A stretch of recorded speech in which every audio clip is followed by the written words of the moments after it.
Imposible ang maglihim kung ikaw ay mayroong siglat sa pitong gatang lahat naririnig.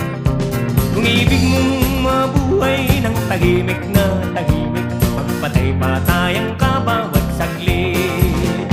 Ito ay hindi chismis na pag-uusapan lang, niririyo, walang labis, walang kulang. Itong aking inaawit, ang tama ay